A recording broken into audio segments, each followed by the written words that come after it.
주신 우리의 은혜의 주님이시며 우리에게 경배를 받으실 주님을 찬양하며 경배하며 예배드릴 수 있는 이 자리에 나오게 하심에 감사합니다. 이 시간 하나님의 말씀을 주셨사오니 이 말씀을 가지고 우리가 오늘 하루를 담대하게 살아가게 하여 주시옵소서. 감사드리며 예수님의 이름으로 기도드립니다. 아멘. 사도행전은 교회 역사의 시작을 기록한 책입니다. 교회 역사의 시작. 이 땅에 많은 교회들이 있죠. 교회들은 각각의 이름도 있고 각각의 문화와 특색도 있지만 교회의 주인은 주님이시라는 사실을 우리 모두는 고백합니다. 마태복음 16장 18절에 주님께서 베드로에게 또 내가 내게 이르노니 너는 베드로라 내가 이 반석 위에 내 교회를 세우리니 음부의 권세가 이기지 못하리라 라고 말씀하셨습니다. 교회는 주님께서 세우신 내 교회입니다. 교회라는 단어를 이제 헬라어에서는 에클레시아라고 말합니다. 이 단어는 두 단어가 합쳐져 있는 단어인데요, 많이 들으셨겠지만 에크라는 단어는 어디로부터라는 단어이고 클레이시아라는 단어는 보내다, 부름을 받다라는 뜻입니다. 그래서 이 에클레시아라는 단어를 문자적인 해석을 해보면 세상으로부터 부르심을 받은 자들, 즉 어둠에서부터 하나님의 빛의 자녀로 부르심을 받은 성도들의 모임이라는 의미를 가지고 있습니다. 여러분, 혹시 이 자리에 여러분의 자발적으로 여러분의 의지로 나오신 분이 계십니까? 물론 우리는 이 예배를 사모하는 마음으로 새벽부터 이 자리에 나왔고 따뜻한 이 이불을 박차고 나왔지만 사실 주님께서 우리를 부르지 않으셨다면 우리는 이 자리에 나올 수 없습니다. 주님께서 우리를 부르시지 않고 주님께서 우리를 그 구원의 은혜의 자리에 초대하지 않으셨다면 우리는 이 은혜의 자리에 나올 수 없었습니다. 이처럼 우리 하나님은 우리를 은혜의 자리로 부르시는 은혜의 주님이십니다. 그래서 로마서 8장 28절에 이렇게 기록되어 있습니다. 우리가 알거니와 하나님을 사랑하는 자 곧 그의 뜻대로 부르심을 입은 자들에게는 모든 것이 합력하여 선을 이루느니라. 이제 주님의 부르심을 받은 자들, 우리들은 응당 이러한 질문을 던져야 합니다. 하나님께서 왜 나를 부르셨을까? 이러한 상황을 한번 가정해 보도록 하겠습니다. 길에서 우리 교회 주일학교 아이를 만났다고 생각을 해보십시오. 제가 잘 아는 아이입니다. 저랑 친한 아이입니다. 그래서 저기 있는 아이를 제가 부릅니다. 누구야? 일리 와봐. 그러면 그 친구는 대부분은 이제 저에게 오겠죠. 그리고 이렇게 저에게 질문할 겁니다. 목사님, 왜 부르셨어요? 여러분, 하나님께서 나를 부르셨다면 나를 부르신 이유와 목적을 하나님께 질문하고 또 발견해야 하는 것, 이것은 당연한 반응입니다. 하나님은 우리를 분명한 목적과 이유를 가지고 부르셨는데 그 이유와 목적을 주님께서 오늘 본문 말씀에 이렇게 기록하고 계십니다. 바로 오늘 본문 말씀 사도행전 1장 8절을 한번 같이 읽어보도록 하겠습니다. 시작. 오직 성령이 너희에게 임하시면 너희가 권능을 받고 예루살렘과 온 유대와 사마리아와 땅 끝까지 이르러 내 증인이 되리라 하시니. 우리 주님께서 십자가에 달려 돌아가시고 사흘 만에 부활하셨습니다. 그리고 부활하신 주님이 다시 제자들에게 나타나셨습니다. 제자들에게 다시 나타나신 예수님은 무려 40일 동안 제자들과 함께 계시며 마지막으로 천국 복음을 가르쳐 주셨습니다. 그리고 그 이후에 하늘로 올라가셨습니다. 하늘로 올라가시기 전에 주님은 오늘 읽은 사도행전 1장 8절의 말씀, 오직 성령이 너희에게 임하시면 너희가 권능을 받고 예루살렘과 온 유대와 사마리아와 땅 끝까지 이르러 내 증인이 되리라 라고 마지막으로 우리에게 말씀하셨습니다. 이것을 우리는 주님의 위임령이라고 말합니다. 주님의 위임령은 마태복음 28장 19절에서 20절에도 등장합니다. 부활하신 예수님께서는 제자들에게 이렇게 말씀하십니다. 너희는 가서 모든 민족을 제자로 삼아 아버지와 아들과 성령의 이름으로 세례를 베풀고 내가 너희에게 분부한 모든 민족을 제자로 삼아 아버지와 아들과 성령의 이름으로 세례를 베풀고 내가 너희에게 분부한 모든 것을 가르쳐 지키게 하라. 볼지어다 내가 세상 끝날까지 너희와 항상 함께 있으리라. 이것이 바로 주님께서 제자들에게 말씀하신 첫 번째 위임령이었습니다. 마태복음에서의 관심은 제자를 만드는 일이었습니다. 19절에는 마태복음 28장 19절에는 가서라는 단어가 등장하는데요. 이것이 바로 주동사로 가서 제자를 만들라, 가서 세례를 베풀고 가서 가르치라. 이 가서라는 것이 주님의 가장 큰 관심사였습니다. 또한 오늘 본문 사도행전 1장 8절에서도 제자를 만드는 일이 딱 한 지역에서 머무르는 것이 아니라 가서 이 복음을 전하여라. 여기에만 머물러 있는 것이 아니라 가서 복음을 전하고 가서 제자를 삼으라는 말씀이십니다. 그래서 이것은 복음의 원심력, 가운데만 가만히 있는 것이 아니라 퍼져나가는 복음의 원심력을 집중해서 말하고 있는 것이 오늘 본문 사도행전 1장 8절입니다. 이 위임령은 마태복음과 사도행전에서만 발견할 수 있는 것이 아닙니다. 창세기 12장에 하나님은 아브라함을 부르시면서 너로 큰 민족을 이루고 내게 복을 주어 내 이름을 창대하게 하리니 너는 복이 될지라 라고 말씀하십니다. 그러나 이 복은 아브라함과 또 그의 자손들, 또 유대 민족들만 있는 복이 아니었습니다. 창세기 12장 2절 방금 읽은 이 본문을 쉬운 성경은 이렇게 기록하고 있습니다. 내가 너를 큰 나라로 만들어주고 너에게 복을 주어 너의 이름을 빛나게 할 것이다. 너는 다른 사람들에게 복이 될 것이다. 하나님은 아브라함을 부르셨을 때에 아브라함이 복이 되는 이유가 다른 사람들에게 복이 되기 위하여 아브라함을 부르셨다는 겁니다. 또 12장 3절을 보면은 이 복이 된 아브라함을 통하여 땅에 있는 모든 족속이 너로 말미암아 복을 얻을 것이다 라고 말합니다.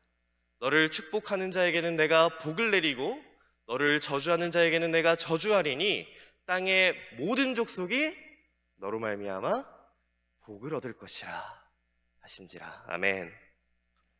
하나님은 우리를 부르셨습니다. 이것은 큰 은혜요, 큰 복입니다. 그러나 하나님의 관심은 이 복이 나에게만, 나의 가정에만, 우리 교회에만 머물러 있는 것이 아니라 이 복이, 이 은혜가 흘러가도록 우리를 부르신 것입니다. 나를 통하여 이 지역이 복을 받고 나를 통하여 우리 나라가, 우리의 민족이 그리스도를 아는 그 큰 은혜를 받기 위해 우리를 부르신 것입니다. 이것을 우리는 두 단어로 말합니다. 나를 부르셨다, 소명. 그리고 하나님께서 주신 이 소명대로 말씀을 전한다, 사명입니다. 소명에서 사명으로, 이것이 우리의 삶의 이유와 또 궁극적인 목표를 가져다주고 있습니다. 소명은 시작이고 사명은 의무입니다. 주님께서 우리를 부르신 이 소명은 은혜의 선물이고 또 복음을 증거하는 이 사명은 우리 하나님의 말씀에 순종하는 것입니다. 주님은 제자들에게 위임령을 주시면서 예루살렘과 온 유대와와 사마리아와 땅 끝까지 가는 이 순종을 위임하셨습니다. 먼저 예루살렘은 어디입니까? 예루살렘은 초대교회가 시작이 된 곳입니다. 또한 예루살렘은 성전이 있는 곳입니다. 즉 유대인들에게 예루살렘은 단순히 그들의 수도를 넘어서 삶과 신앙의 중심이 되는 곳이었습니다. 사도행전에 나타난 초대교회의 모습을 본다면 이것을 더 잘 이해할 수 있습니다. 초대교회에서는 예수님과 함께했던 갈릴리 출신의 유대인들이 바로 중심 가운데 있었습니다. 그런데 이제 오순절 이후에 헬라어를 쓰는 많은 유대인들이 교회에 들어오면서 히브리파 유대인들과 헬라파 유대인들이 나누어지고 또 그 사이에 대립이 생겼습니다. 사도행전 6장 1절을 보면요, 그때의 제자가 더 많아졌는데 헬라파 유대인들이 자기의 과부들이 매일의 구제에 빠짐으로 히브리파 사람을 원망하니 라고 기록이 되어 있습니다. 이 본문도 쉬운 성경을 보면요, 날이 갈수록 제자들의 수는 늘어만 갔습니다. 그 무렵에 그리스어를 사용하는 유대인들이 히브리어를 사용하는 유대인들에게 불평을 늘어놓았습니다. 그것은 히브리어를 사용하는 본토 유대인들이 매일 음식을 나누어 줄 때 그리스어를 사용하는 유대인 과부들에게는 관심을 쏟지 않아 그들이 배급을 제대로 받지 못했기 때문입니다. 이처럼 히브리파 유대인들의 생각은 초대교회 안에서도 그들 중심의 사람들이었습니다.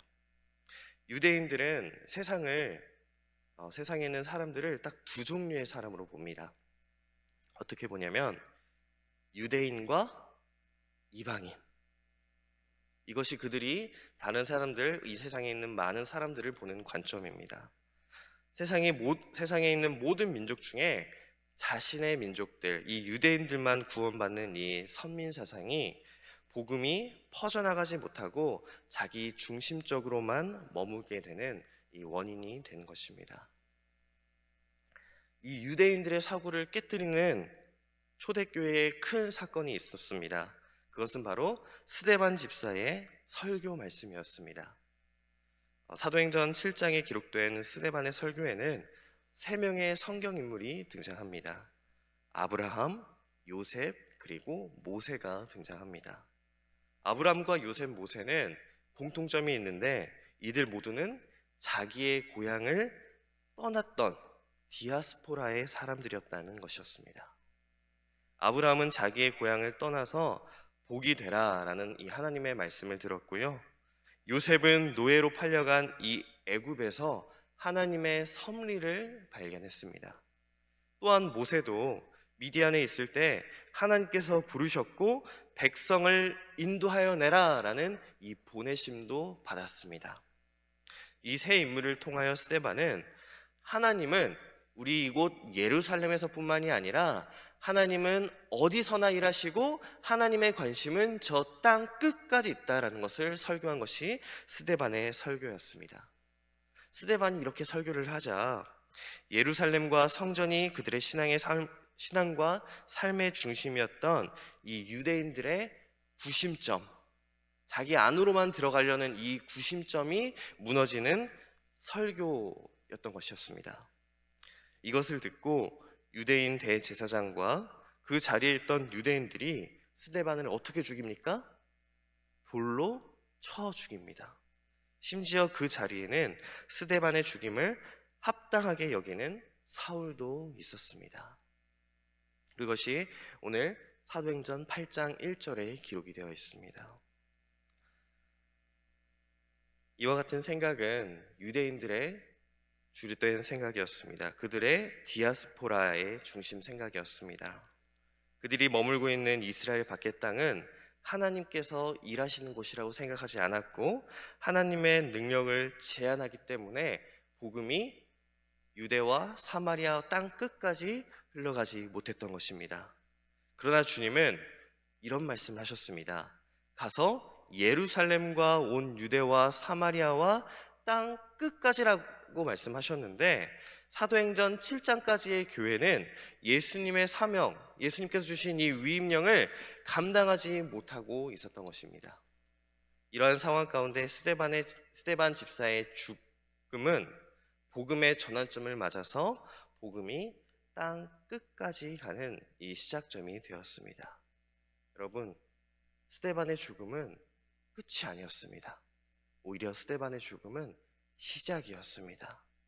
스데반의 죽음으로 시작된 예루살렘에서의 핍박은 성전이 없던 유대 땅으로 퍼져나갔고, 개만도 못하다고 여기던 사마리아에도 복음이 전해졌습니다. 그리고 이제 이 복음은 유대인들이 상상하지 못했던 땅 끝까지 이르렀고, 오늘 우리에게도 이 하나님의 은혜, 복음이 우리에게 전해진 것입니다.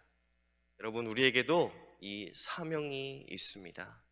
우리는 이 복음을 나만, 내 가족만 하는 이 구심력으로 가는 것이 아니라 주님이 말씀하신 이 명령대로 이 복음을 가지고 나와 내 가정과 내 직장과 학교와 이 지역으로, 심지어는 우리나라와 전 세계까지 퍼져나가는 복음의 원심력을 가진 자들입니다. 하나님은 아브라함을 부르시고 가나안 땅으로 보내셨습니다. 요셉을 선택하시고 애굽 땅으로 보내셨습니다. 또 80세 노년에 있던 모세를 떨기나무 가운데 부르셨고, 또 이스라엘 백성들을 구하려고 애굽으로 보내셨습니다. 이것처럼 하나님은 우리를 부르셨고, 또 다시 세상으로, 우리의 가정으로, 또 우리의 직장으로 보내셨습니다. 살아계신 하나님은 선교하는 하나님이십니다. 이 말은 영국의 신학자인 존 스토트의 말입니다. 살아계신 하나님은 선교하는 하나님이시다. 존 스토트 목사님은 성경에 등장하는 하나님의 관심이 모든 민족이 복을 받는 것이다 라고 이야기했습니다. 하나님께서 세상을 창조하시고 또 이 세상의 사람들을 향한 그 사랑과 동정이 어느 누구도 멸망하지 않기를 원하는 하나님의 사랑, 그것이 선교하는 하나님으로 나타난다라고 말했습니다. 이 하나님의 사랑과 이 하나님의 성품은 우리에게 예수 그리스도를 보내주셨고요, 예수님의 그 성품으로 우리를 가르쳐 주셨습니다. 예수님을 따르는 자라는 이 그리스도인이라는 호칭도 예수님의 사역처럼 섬김의 사역을 감당하는 자들로 불러주셨습니다. 왕이신 예수님께서 종으로 섬기셨던 것처럼 우리도 주님께서 종이 되는 법을 가르쳐 주셨습니다. 그리스도인이라면 우리는 하나님과 다른 사람을 섬기며 일생을 보내라고 말씀하십니다. 그러나 우리와 우리 사이에 유일한 차이가 있다면 우리들은 섬기도록 부르심을 받은 이 성격과 자리만 조금 다를 뿐입니다. 어떤 사람들은 선교사나 전도사나 목사로 부르심을 받았고, 또 어떤 사람들은 법이나 교육이나 의학이나 사회과학 분야로 부르셨습니다.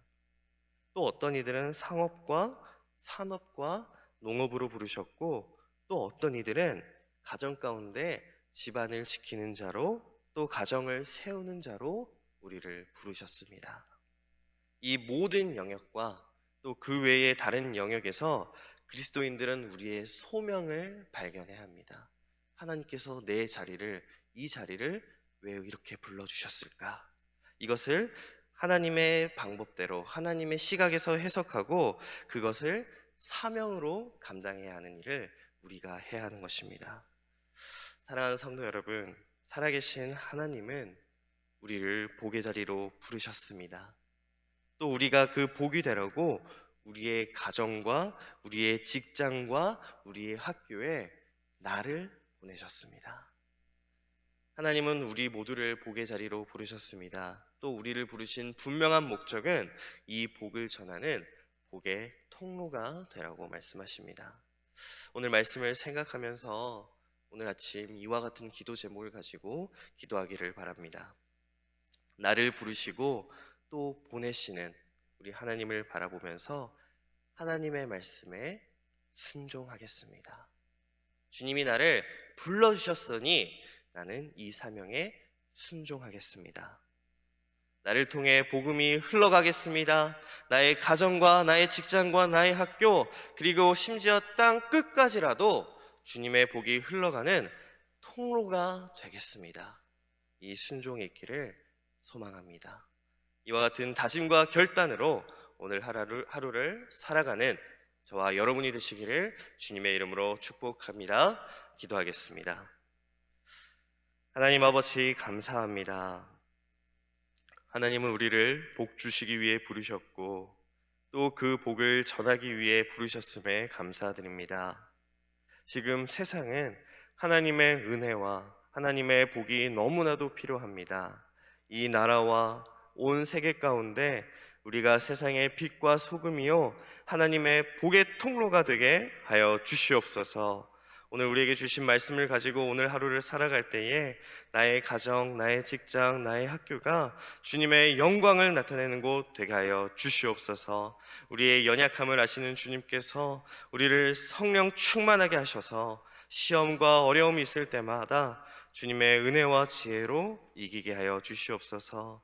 우리 교회와 공동체를 이끌어 가시는 담임 목사님의 영육의 강건함 주시고 성령 충만하게 하셔서 영적인 아버지로 서실 때에 말씀에 능력 있게 하시고 한국 교회를 위해 일하실 때에 지혜를 더하여 주시옵소서. 지금 코로나로 인하여 고통 가운데 있는 성도들이 있습니다. 하나님이 주시는 위로와 힘으로 다시 예배자로 사명 감당할 수 있는 건강을 허락하여 주시옵소서. 또한 산불로 인하여 고통 가운데 있는 국민들과 전쟁으로 인해 고통받는 민족들에게도 우리가 그들에게 힘이 되고 복이 되는 지혜를 허락하여 주시옵소서. 또한 새로운 대통령 선출하게 하셨으니 하나님의 지혜와 은혜를 받은 많은 사람들이 이 새 정부의 중요한 자리에 앉게 하시고 대통령을 보좌하여 하나님의 뜻과 나라가 이 땅 가운데 있게 하여 주시옵소서. 오늘 주님 앞에 나올 때 귀한 예물들이 손길이 있습니다. 1,000번째로 또 감사헌금으로 주정헌금으로 주님 앞에 드리오니 주님 연락하여 주시옵소서. 우리에게 주신 기도의 제목을 가지고 기도할 때에 기도의 사명 감당하게 하시고 우리의 기도가 하늘에서 이루어진 것과 같이 땅에서도 이루어지게 하여 주시옵소서. 예수님의 이름으로 기도합니다. 아멘. 이 시간 기도의 자리를 마치시길 바랍니다. 주님께서 가르쳐 주신 기도로 예배를 마치겠습니다. 하늘에 계신 우리 아버지여, 이름이 거룩히 여김을 받으시오며 나라의 임하옵시며 뜻이 하늘에서 이룬 것 같이 땅에서도 이루어지이다. 오늘날 우리에게 일용할 양식을 주옵시고 우리가 우리에게 죄 지은 자를 사하여 준 것 같이 우리 죄를 사하여 주옵시고 우리를 시험에 들게 하지 마옵시고 다만 악에서 구하옵소서. 대개 나라와 권세와 영광이 아버지께 영원히 있사옵나이다. 아멘.